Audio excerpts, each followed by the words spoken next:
Okay, now we're live. So, I'm at DDS, Denver Discovery School, with Diana today. And we're going to do like a mini team room tour, and then we'll do our interview. But before we start, do you want to just introduce yourself? Where you're from, what grade you serve, and then we'll get started. So I'm Diana. I'm originally from Michigan, Grand Rapids specifically.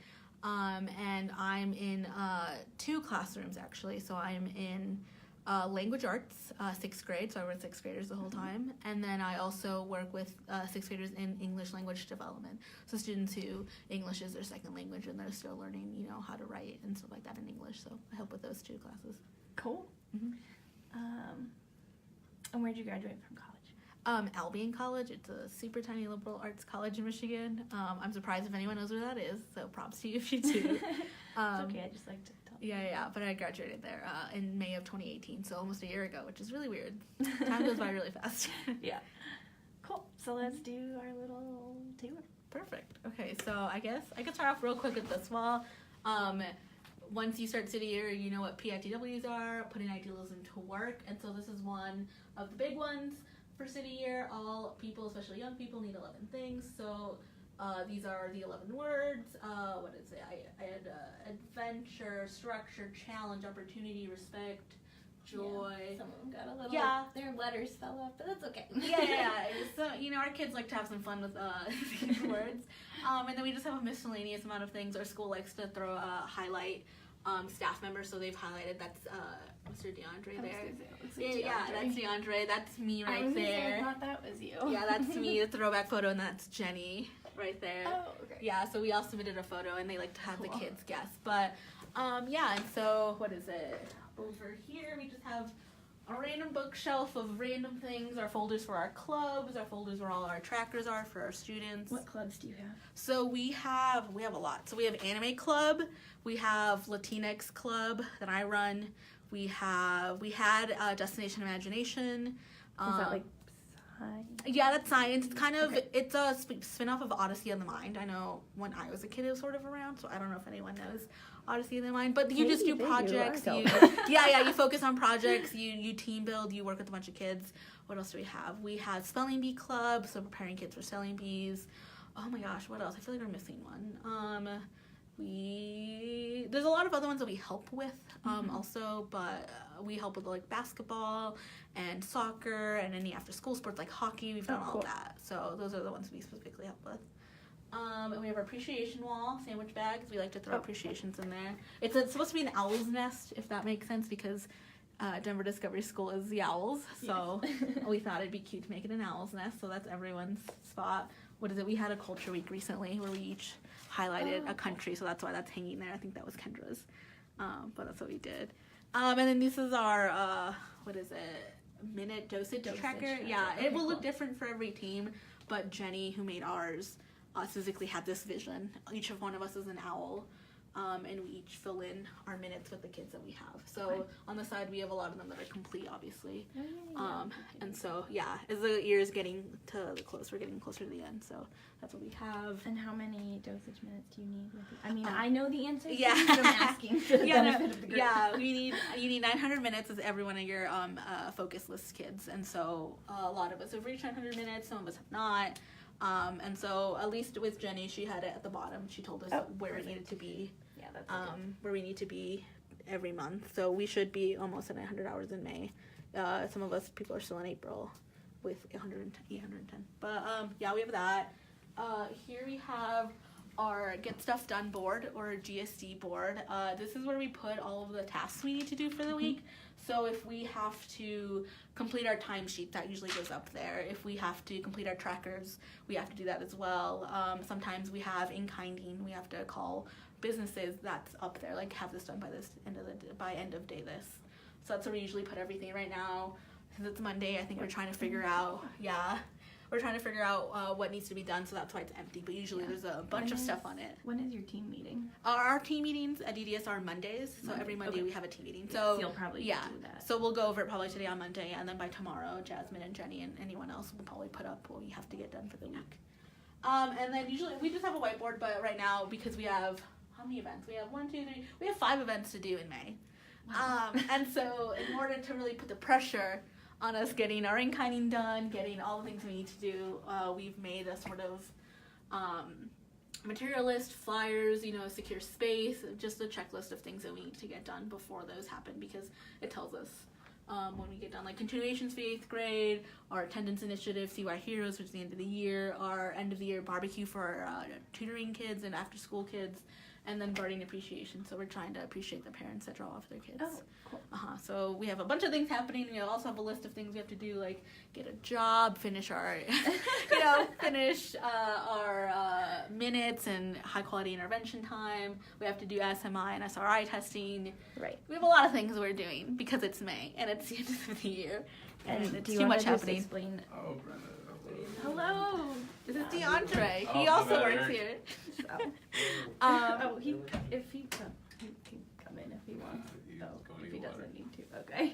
And then we just have a very, small city year expectation page that we... Okay, is this for students? Yeah, this is for tutoring. So if they come to the tutoring room... for tutoring. Yeah, Okay. yeah. You can't... If you're here, once you're here, you can't leave the room. We don't want them, saying like, oh, I'm at city year, and then they get in trouble, and then we're in trouble, because we don't want that. We try to keep them on task, have their homework out, no phones, simple things. Do they always follow this? No. But it's there as a reminder. Yeah. Yeah, it is. Yeah, it's okay. And you can jump in if you have anything to Oh, say. no, I think Diana has it. Okay. Thanks, Sounds like she Bye, got something DeAndre. to do. I'll see y'all Bye, later. DeAndre. Thank you for letting me stop by. Can you just briefly explain what SMI and SRI are for people? Yeah, so I think it depends on the school. Just how we measure. Yeah, that yeah, kind of yeah, thing, yeah. It's so just that how we know our measure. kids are making Yeah, just progress. how we. That's how City Year measures the progress we're making with kids. So SMI stands for standardized like math like in inventory, and same thing with like standardized reading inventory. So my kids would take the SRI. And they would just take a series of questions, and then it tells them if they've gone up in reading level or if they haven't, if they've gone down, stay the same. And it really is just to test whether or not we've made any impact, at least at DDS. This is already what they do here, so it really isn't that hard for us to sort of integrate that. Other schools, you really do have to pull your kids out because it's not something that every school does with in terms, like that figures out their progress. We're just lucky that DDS does that in general, and so we don't have to really take that much time out of our day to incorporate that. Yeah, that's good to Totally. know Mhm. for people to think about. Yeah. And then, what is it? Usually this is like because we used to have a bigger room, and then Yeah. we moved, and our get stuff done board was a lot bigger. So we were able to have a section where we would cross off all the things we did. And so because of that, we moved rooms, so now we have this board. And right now, it holds people in like the amount of minutes they still need with kids to complete dosage, to complete our 900 minutes. But before, it would just, if they're, we would number our things we have to get done 1 through whatever. So if, if we finish number one, check number that one off. It's pretty simple. What else? This is our impact manager's desk, so that's her space. We have we have a map of all of our team members and where we're from, so that's just something extra we decided to do. I don't think every team has to do that, but I think everybody has. yeah. So DeAndre, Kendra, and Leandra. They're all from here. Yeah, they're all from Denver or Colorado. I'm up there, Michigan. Jenny's from New York. Max is originally from Maine. Jasmine's Texas. Dylan is Florida. And everyone there. Marcus is moved to the top of the clock, but he's also from Massachusetts. So we just had something there. We have a calendar for all of our May events. So just something that we like to keep ourselves on track when things are happening. Things are happening real quickly. Remember to call your mom. Yeah. Our our in-kinding tracker. I don't know if it's updated, but last time I updated it, it said that. And I'm then gonna step over this. yeah, And then the values, and then we're probably our value. good. So before I ask you any of the questions, can you just give us like a brief? It doesn't have to be minute by minute, but kind of like when do you get here and first circle? Oh, okay. Then you kind of go to class, lunch. What does your day look like roughly? Roughly. Okay, so DDS, we circle at 7 in the morning. So we all get here at 7. We circle. Our morning duties, so morning greeting and breakfast duty. That's what we do here. Starts at 7:15. So we usually get done in circle like 7:05, 7:10, depending on how what our announcements are and all that stuff. So we have a couple minutes to sort of put our stuff down, sort of catch up a little bit with each other, and then we go back downstairs and we do our greeting out in like one of those entrances in the courtyard near our playground. So we do that until 7:45ish, 7:50ish, and then we go to our advisory class. Our advisory is, our kids have one class in the beginning of the day for like 20 minutes, I think, maybe 30, where they have, it's kind of like their homeroom. Like that's the group of, they see each other every day, every morning, they have the same teacher, and we just hang out in those classrooms. So I like catch up with my kids, say, how's it going? How was your weekend? How was your day? Sometimes they do homework in there if they haven't already done it, so that's a good time to do it. Yeah. And then after that, they go to their classes. So I have a bit of a strange schedule because I have, 3 partner teachers that I work with. So 2 of them teach language arts, and I split my time between them. And then my other teacher teaches ELD, so English Language Development. So I split my time between those 3 teachers and their 4 classes that they have. And so I have a small bit of time between the end of advisory and the beginning of their second elective, which is when a lot of those kids have ELD. So I just, do some, GSD stuff, I check my email, I might post something for Instagram because I do core council stuff. I might read emails that I have to reply to later, and then I go to my English Language Development class. That's an elective, so it's shorter than the regular classes. I think it's like 40-something minutes instead of 67. And then after that class, I have my first language arts class, and that's with one teacher specifically. In that class, I think is my biggest one. That might have like 25 kids, maybe a little bit more than that. DDS is very small, so that's a pretty big class. And then after that, I have lunch, so I do lunch duty. So I go downstairs and I make sure that when they're going through the hallway or the stairwell, because we share a building with an elementary school, they really don't like it when we make too much noise, so I'm just there to make sure that no one gets yelled at, that they're walking outside instead of trying to sneak out and like hang around the hallway or go to the gym class instead of actually go to recess. So I do that, and then we have recess for a little bit. I help chaperone that with another teacher, and then they go in for lunch. Okay. Once they do And then that, what time does the day end? the day Like at ends school, I guess, before, like after school, what time? 2:50. So 2:50, yeah. Okay. So I would have 3 other classes after that. Okay. And then I would have my break around this time, like 12:30. Yeah. So it really does depend. Some people have it earlier in the day. Like Dylan doesn't have, who's another 6th grader, 6th grade city year. His breaks are both in the beginning of the day. But Okay. because I have one elective class that actually has a class, I don't have the same breaks that he does. So yeah, 2:50 usually when it ends, and that's when we start tutoring or a club. So Okay. on Monday, I don't think we have anything on Mondays. And when do you final circle? Oh my gosh, 4:45. Okay. Yeah. So usually tutoring ends by like 4:30. We have a little bit of time. Sometimes on team meeting days, 4:15. So that way we can get the kids out and we can start a meeting. So that way we're done at a reasonable time instead of ending at 4:45 and then having another meeting after that. That'd be a lot. Well, I need to look at the questions Oh, too. yeah. Sorry, I don't remember what order they're in. Oh, and yeah, so we've covered a little bit of this. But is there anything else you want to highlight that makes DDS like unique or special? It's a really small school, I think, compared to a lot of other, like, my roommates teach at different schools, and one of them works at Hill, Campus of Arts, and they have like hundreds of students that they work with all the time. They know everybody, but they don't work with all of them. And I know every single 6th grader that I work with. I know their name, even if they're on my focus list. I work with them all the time one-on-one, And so I think that's what makes DDS very unique, is that it's a really small school. You know all the staff members, you know all the kids. And it's just, I don't know, I think it's special because of that, because you really get to build out those relationships with like almost everyone. Anyone could be having a bad day, and it's really easy to be like, oh, like, you know who I am, I know who you are, we know this is like a thing, like, how can I help you? And I think that's really cool about DDS that other schools don't get the chance to do, is really build that relationship with all of the kids that they work with. So I think that's special. That's cool. And then, like, are there any challenges you've had throughout the year, or things you're working on overcoming, things you've already overcome? That's a hard one. I think honestly, I naively came in thinking that I would like see results immediately, or that I don't know, I feel like I thought things were not going to be as hard as they were, and I think I realized that pretty quickly, that it's just going to be hard. No day looks the same. Like, I could come in and be like, I'm going to do this tomorrow and do that.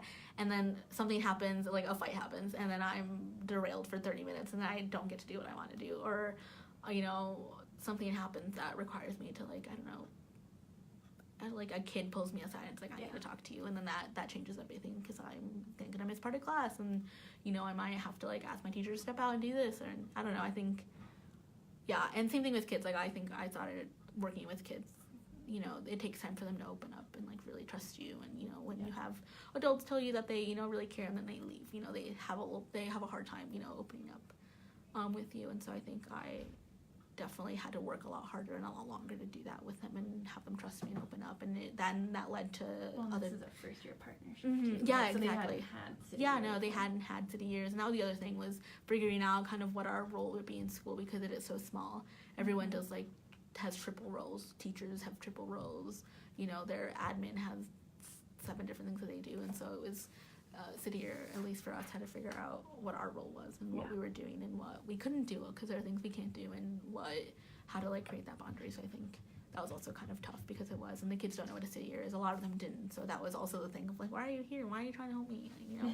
I don't need your help, and it's like, come on, that's what I'm here to do. So no, that makes sense, and that's what I tell people as one of like the most frequent things that people have to kind of adapt to is that you're not going to see those results right away. You can't just walk in and a kid's going to be like, oh cool, like you helped me with math, now I have an A+. Like, that takes all year. It might take their entire middle school career.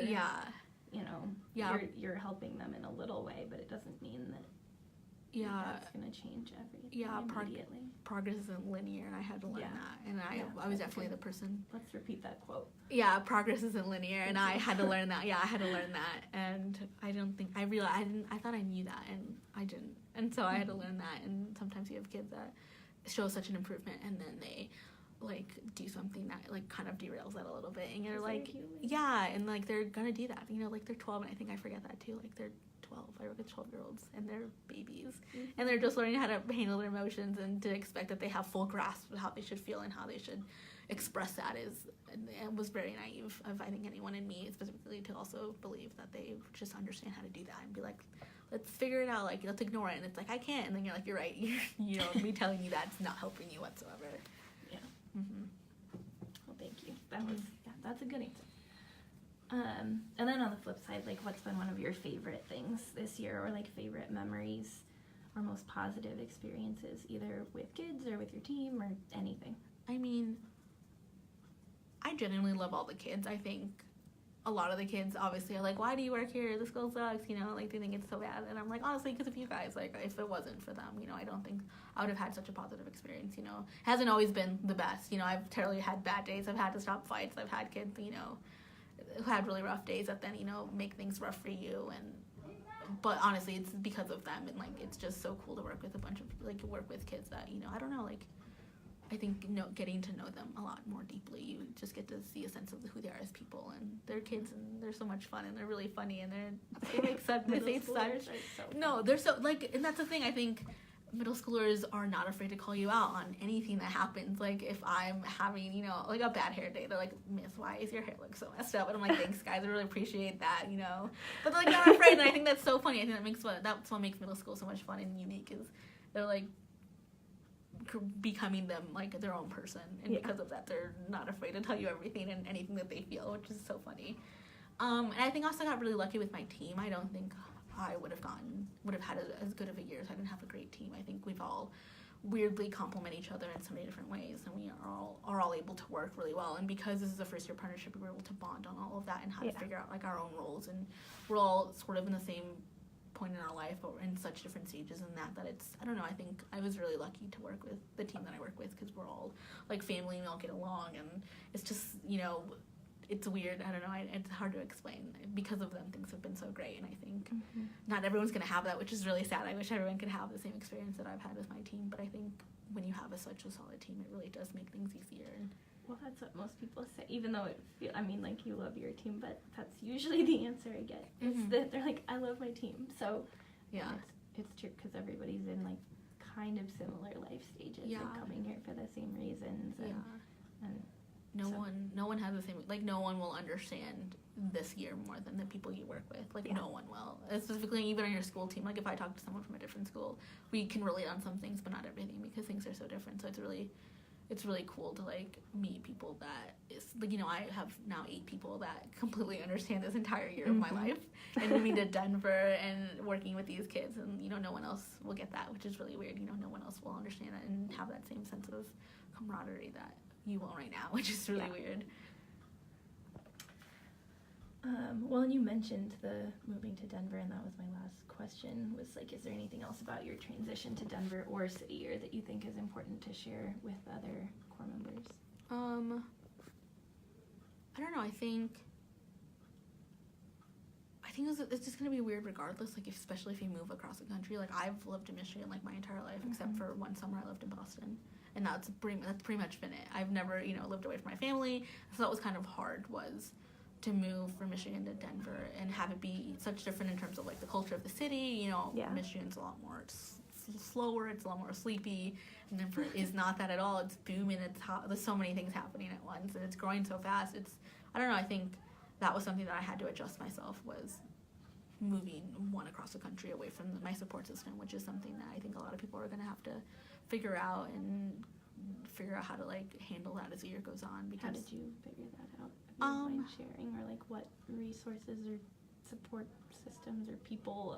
I've called a lot. I think I've called my mom more this year than I ever have, even in college. Like, I went to college like an hour and a half away. I didn't call her as much because I think it was really easy for me to, like, go home for the weekend or have my mom come pick me up, and I would go home. And now that I'm 17 hours away from, you know, my family, and I'm really close to them, and so I call them all the time, or, like, video chat with them, and I'm like, hey, what's going on? And, like, you know,